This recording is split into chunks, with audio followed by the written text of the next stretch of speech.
അവിടെ നിൽക്കുന്നുണ്ടെന്നുള്ള കാര്യം അറിയാതെ നമ്മുടെ ഒരു പ്രവർത്തകനുമായിട്ട് നടത്തിയ ചർച്ച കുറെ തെറ്റുകൾ വന്നു. കരയുന്നുണ്ടായിരുന്നു. ഞാൻ പാർട്ടി വിട്ടു പോവാണ്, ഞാനും എന്റെ 20 പേര് ഞങ്ങൾ പാർട്ടി വിട്ടു പോവാണെന്ന് പറഞ്ഞ് കരയുന്നതിന്റെ അതുമൊക്കെ കേട്ടപ്പോ എനിക്ക് ഭയങ്കര വിഷമമാണ്. ഞാൻ ഇനി പ്രചാരണങ്ങളൊന്നുമില്ല, അവസാന ഘട്ടമാണ്, ഇനി കൊട്ടിക്കലാശമാണ്. ഇത് എങ്ങനെയുണ്ടായിരുന്നു ഇതുവരെയുള്ള പ്രചാരണങ്ങൾ? വളരെ നല്ലതായിരുന്നു. ഒരുപാട് കഷ്ടപ്പെടേണ്ടി വന്നു, കാരണം നമുക്ക് സമയം വളരെ കുറവായിരുന്നു. അത്രയും സമയം കൊണ്ട് എല്ലാ കാര്യം കൂടെ ചെയ്യാനുള്ള ഒരു പ്രയാസം കൊണ്ട് അതിരാവിലെ തുടങ്ങി കുറച്ച് ലേറ്റ് ആയിട്ടൊക്കെ തീരുന്ന ടൈപ്പ് ഒരു പ്രചാരണമായിരുന്നു.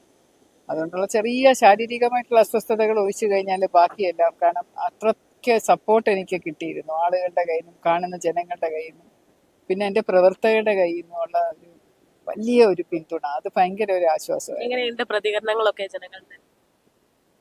ജനങ്ങൾ പൊതുവെ നല്ല രീതിയിലാണ് പ്രതികരിക്കുന്നത്. അവര് വളരെ ഊഷ്മളതയോടുകൂടി സ്നേഹത്തോടും കൂടിയാണ് സ്വീകരിക്കുന്നത്. പൊതുവെ എല്ലാവരും പറയുന്നത് ജയിക്കും എന്നുള്ള മട്ടില് ഒരു വിഷമവും വേണ്ട, ടെൻഷനെ അടിക്കേണ്ട കാര്യമില്ല, വളരെ ഈസി ആയിട്ട് ജയിക്കും, ഭൂരിപക്ഷം എത്രയുണ്ടെന്ന് നോക്കിയാൽ മതി എന്നുള്ള മട്ടിൽ ജനങ്ങൾ തന്നെ പറയുന്നത് കേൾക്കുമ്പോൾ ഒരു വലിയ സന്തോഷമുണ്ട്. അവസാന ഘട്ടം ഇവിടെ എത്തിപ്പെടാനുള്ള കാരണം?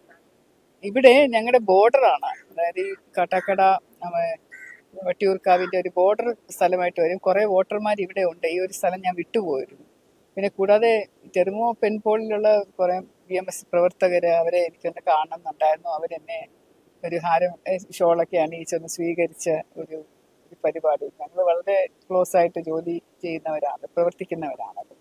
അപ്പൊ അതിന് വേണ്ടിയിട്ടാണ് ഇവിടെ എത്തിയത്. മറ്റു പലയിടത്തും ഓടാനുണ്ട്. ഇനിയിപ്പോ അതിന്റെ ഇടയിൽ കൂടെ കിട്ടിയ സമയത്ത് ഇങ്ങോട്ട് വന്നു. 100% ഉറപ്പിലാണ് ഇപ്പൊ മുന്നോട്ട് പോകുന്നത്. ഇതിനിടയിൽ കഴിഞ്ഞ ദിവസം ഒരു പിണക്ക വിവാദം കേട്ടായിരുന്നല്ലോ. അത് പത്രം വെറുതെ കുത്തിപ്പൊക്കിയ ഒരു സംഭവമാണ്. എനിക്കെതിരെ ഈ പ്രചാരണം തുടങ്ങിയ പിന്നെ കഴിഞ്ഞ 3 ആഴ്ചയായിട്ട് ഒരു വിവാദം ഉണ്ടാക്കാൻ പോലും പത്രക്കാർക്ക് സാധിച്ചിട്ടില്ല. അവർ ശ്രമിക്കാതെയല്ല, അവർ കിണഞ്ഞു പരിശ്രമിച്ചു. അപ്പൊ എനിക്ക് ഒരു വൃത്തികെട്ട ഒരു സ്വഭാവം അവർക്ക് പുറത്ത് കാണിക്കണം എന്നുള്ള രീതിയിൽ കുറെ കാര്യങ്ങളൊക്കെ ചെയ്തിട്ട് അതൊക്കെ ചീറ്റിപ്പോയി. അതാണ് ഇന്നലെ ഒരു ഫംഗ്ഷൻ മാസ്കറ്റ് ഹോട്ടലിൽ നടന്നതിനകത്ത്. അതിന് ശരിക്കും ഞാൻ 2 പ്രാവശ്യം പുറത്തിറങ്ങി. ഇപ്പൊ 2ാമത്തെ പ്രാവശ്യം പുറത്തിറങ്ങിയപ്പോൾ ഒരു ക്യാമറാമാൻ അവിടെ നിൽക്കുന്നുണ്ടെന്നുള്ള കാര്യം അറിയാതെ നമ്മുടെ ഒരു പ്രവർത്തകനുമായിട്ട് നടത്തിയ ചർച്ച, അതായത് എൻ്റെ ഷെഡ്യൂളിൽ കുറെ തെറ്റുകൾ വന്നു. അത് ഇന്നലെ മാത്രമല്ല, 2-3 ദിവസമായിട്ട് നമുക്ക് രാവിലെ തലേ ദിവസം തരേണ്ട ഷെഡ്യൂളാണ്. അതനുസരിച്ചല്ലേ എനിക്ക് പ്ലാൻ ചെയ്യാൻ പറ്റൂ. പിന്നെ എൻ്റെ PR ടീമിനോട് അറിയിക്കണം. അപ്പൊ അങ്ങനെ അന്നത്തെ ദിവസവും കുറെ തെറ്റുകൾ വന്നു. അപ്പൊ ഞാൻ കുറെ സ്ഥലം മിസ് ചെയ്തതിന്റെ, അന്ന് രാവിലെ പോകേണ്ടിയിരുന്ന കുറെ സ്ഥലം മിസ് ചെയ്തിട്ടാണ് പിന്നെ സുരേഷ് ഗോപി സാറ് വരുന്നുണ്ട് എന്ന് പറഞ്ഞ ഇടയിൽ കൂടെ കുറച്ച് പ്രോഗ്രാംസ് കയറ്റി. അത് കഴിഞ്ഞ് പിന്നെ ഇപ്പൊ ഞാൻ ഈ സോമൻജിയുമായിട്ട് കാറിലിരുന്നപ്പോൾ പറഞ്ഞ കാര്യമാണ് ഷെഡ്യൂൾ തെറ്റിക്കല്ലേ എന്ന് പറഞ്ഞതാണ്. അപ്പൊ അത് തെറ്റിയതിന്റെ വിഷമം ഞാൻ ഫോണിലൂടെ അന്ന് കുറെ പേര് എൻ്റെ അടുത്ത് വിളിച്ച് പറയുകയും ചെയ്തു. ഞങ്ങൾ 2-3 പ്രചാരണം നടത്തിയപ്പോൾ കോളനികൾ വിട്ടുപോയി. അവര് ഭയങ്കരമായിട്ട് കാത്തിരുന്നിട്ട് വന്നില്ല. ഒരാളെന്നെ, ഒരു ബിജു പ്രിൻസ് എന്ന് പറഞ്ഞ ഒരാളെന്നെ വിളിച്ച് കരയുന്നുണ്ടായിരുന്നു. ഞാൻ പാർട്ടി വിട്ടു പോവാണ്, ഞാനും എൻ്റെ 20 പേര് ഞങ്ങൾ പാർട്ടി വിട്ടു പോവാണെന്ന് പറഞ്ഞ് കരയുന്നതിന്റെ അതുമൊക്കെ കേട്ടപ്പോ എനിക്ക് ഭയങ്കര വിഷമമാണ്. ഞാൻ ഇത് സോമൻജിയുമായിട്ട് ഡിസ്കസ് ചെയ്യാനായിട്ട് പുറത്തിറങ്ങിയതാണ്. അപ്പൊ ഞാൻ സോമൻജിയോട് ചോദിച്ചത് ഇതാണ്, സോമൻജി ഞാൻ പറഞ്ഞതല്ലേ ഇത് തെറ്റിക്കല്ലെന്ന്, ഞാൻ കാലിരുന്നുകൊണ്ടും പറഞ്ഞതല്ലേ ഇങ്ങനെ ഒരു സംഭവം ഉണ്ടാവാൻ പാടില്ല, എന്നിട്ട് ഷെഡ്യൂൾ തെറ്റിയല്ലോ എന്ന് പറഞ്ഞതാണ്. അവർ പിന്നെ എന്റെ പേര് പരാമർശിച്ചില്ല എന്ന് പറഞ്ഞൊരു വിവാദമാക്കി കാണിച്ചു. അത് ശരിയല്ല, അത് തെറ്റായിരുന്നു. പിന്നെ ഞാൻ ക്ലാരിഫൈ ചെയ്തിരുന്നു. എന്തായാലും പൂർണ്ണമായിട്ടുള്ള വിശ്വാസത്തിൽ മുന്നോട്ട് പോവുകയാണ്. കേരളത്തിലും കാട്ടാക്കടയിലും ഒന്നും നടക്കില്ല എന്ന അനുഭവത്തിന്റെ അടിസ്ഥാനത്തിലേക്ക് ബോധ്യപ്പെട്ടിട്ടുണ്ട്. മാത്രമല്ല, കഴിഞ്ഞ 11 വർഷത്തെ ഭരണത്തിന് കീഴിൽ വികസനവും ജനക്ഷേമവും ഉണ്ടായത് നരേന്ദ്രമോദിയുടെ ഭരണത്തിലാണെന്ന് അവർ പൂർണ്ണമായും വിശ്വസിക്കുന്നു. അതുകൊണ്ട് ഒരു ഇരട്ട എഞ്ചിൻ സർക്കാർ കേരളത്തിൽ ഉണ്ടാവണം. അതിൽ കാട്ടാക്കടയിൽ നിന്നും NDA പ്രതിനിധി വിജയിക്കണം. സ്വാഭാവികമായിട്ടും ലോക്സഭാ തെരഞ്ഞെടുപ്പിൽ കാട്ടാക്കടയിലെ ജനങ്ങള് NDA 1ാം സ്ഥാനത്തെത്തിച്ചു. പഞ്ചായത്ത് തെരഞ്ഞെടുപ്പിലും അവർ 1ാം സ്ഥാനത്തെത്തിച്ചു. സ്വാഭാവികമായിട്ടും ഈ നിയമസഭാ തെരഞ്ഞെടുപ്പിലും അവർ NDA 1ാം സ്ഥാനത്തെത്തിക്കും എന്നുള്ളതാണ് ഞങ്ങൾ പ്രതീക്ഷ, വിശ്വാസം.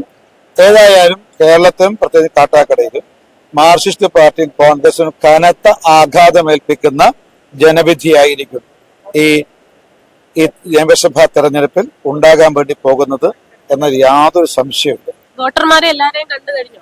ഏതാണ്ട് 1,76,000-ഓളം വോട്ടർമാരുണ്ട് എന്റെ കാട്ടാക്കട മണ്ഡലത്തില്. അതിൽ ഒരുപാട് കാണാൻ പറ്റും. കഴിഞ്ഞ 3 മാസമായിട്ട് ഞാൻ തെരഞ്ഞെടുപ്പ് രംഗത്താണ്. തെരഞ്ഞെടുപ്പ് പ്രഖ്യാപിച്ചില്ലെങ്കിലും ഞാൻ ഒന്നില്ല ഒരു രീതിയിൽ അല്ലെങ്കിൽ മറ്റൊരു രീതിയിൽ ജനങ്ങളെ സമീപിക്കുകയായിരുന്നു. അതുകൊണ്ട് ഏതാണ്ട് കാണാവുന്നതിന്റെ മാക്സിമം പരമാവധി വോട്ടർമാരെ നേരിട്ട് കാണാൻ ശ്രമിച്ചിട്ടുണ്ട്. കവലകളിലെ സ്വീകരണ യോഗങ്ങളിൽ അവരോട് വോട്ട് അഭ്യർത്ഥിച്ചിട്ടുണ്ട്.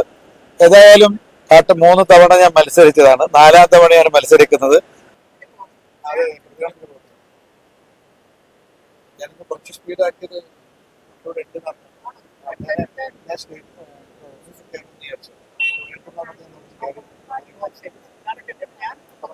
ദോഷം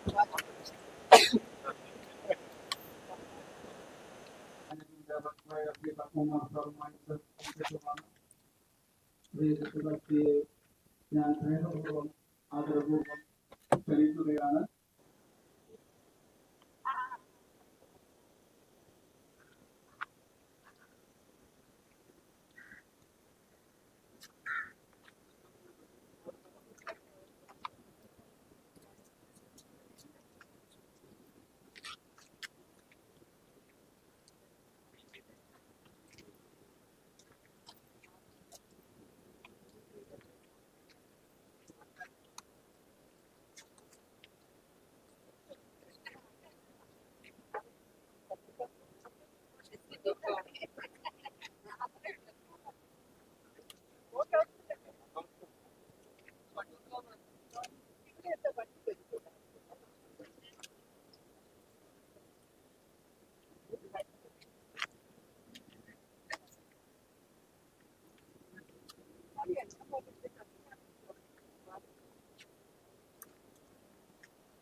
ലതാകുമാരി